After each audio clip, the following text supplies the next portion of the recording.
ഡൽഹി മുഖ്യമന്ത്രി അരവിന്ദ് കെജ്രിവാളിന്റെ arrest Indian ജനാധിപത്യത്തെ തൂക്കിക്കൊല്ലുന്നതിന് സമമാണ്. ഇത്രയും നാണം കെട്ട, ഇത്രയും നെറികെട്ട രാഷ്ട്രീയ പ്രതികാരം ഇന്ത്യയുടെ ചരിത്രത്തിൽ ആദ്യത്തെ സംഭവമാണ്. ഇന്ത്യ ഭരിച്ച വ്യത്യസ്തമായ പ്രധാനമന്ത്രിമാർ ഇന്ന് വരെ ഈ രാഷ്ട്രം കാണാത്ത ഭീതിതമായ, ഭീകരമായ ജനാധിപത്യ വിരുദ്ധ നടപടിയാണ് അരവിന്ദ് കെജ്രിവാളിനെതിരെ കൈക്കൊണ്ടത് എന്ന് പറയാതിരിക്കാൻ നിർവാഹമില്ല. ജനം നോക്കി നിൽക്കുമെന്ന് ഗവൺമെന്റ് കരുതരുത്. ജനം ഇത് സഹിക്കുമെന്ന് ഗവൺമെന്റ് കരുതരുത്. ഉചിതമായ കാരണങ്ങളില്ലാതെ ഒരു സംസ്ഥാനത്തിന്റെ മുഖ്യമന്ത്രിയെ ആരോപണങ്ങൾക്ക് വിധേയനാക്കി അദ്ദേഹത്തെ അറസ്റ്റ് ചെയ്ത് ജയിലിലടക്കുക എന്ത് ജനാധിപത്യമാണിത് എന്ന് ഈ രാജ്യത്തെ ജനങ്ങൾ ആലോചിക്കണം.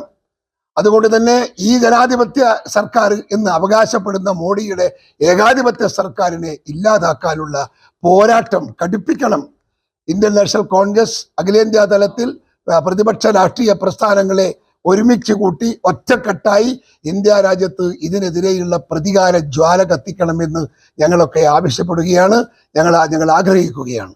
മനസ്സിൽ തൊട്ട് കെജ്രിവാള് കുറ്റം ചെയ്തു എന്ന് പറയാൻ ആർക്കും സാധിക്കുന്ന വിധം ഒരു കുറ്റവും കെജ്രിവാളിന്റെ പേരിൽ ചുമത്തപ്പെട്ടിട്ടില്ല. എന്തിനാണ് അദ്ദേഹത്തെ ഇങ്ങനെ വളഞ്ഞു പിടിച്ചത് എന്നറിയില്ല.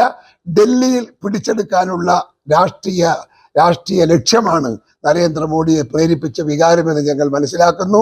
ജനങ്ങൾ ബുദ്ധിവിഡ്ഢികളല്ല, ജനങ്ങൾ ചിന്തിക്കാൻ സാധിക്കുന്നവരാണ്. അവരിൽ നിന്ന് നീതിപൂർവകമായ രാഷ്ട്രീയ പ്രതികാരം ഈ തെരഞ്ഞെടുപ്പോടുകൂടി ഉണ്ടാകുമെന്ന കാര്യത്തിൽ ആർക്കും തർക്കം വേണ്ട. ഇന്ത്യൻ നാഷണൽ കോൺഗ്രസിന്റെ സർവ്വവിധ പിന്തുണയും ഈ ജനാധിപത്യ പോരാട്ടത്തിന് ഉണ്ടാകുമെന്ന് ഞങ്ങൾ വാക്ക് നൽകുന്നു. നമസ്കാരം. ജയ് ഹിന്ദ്.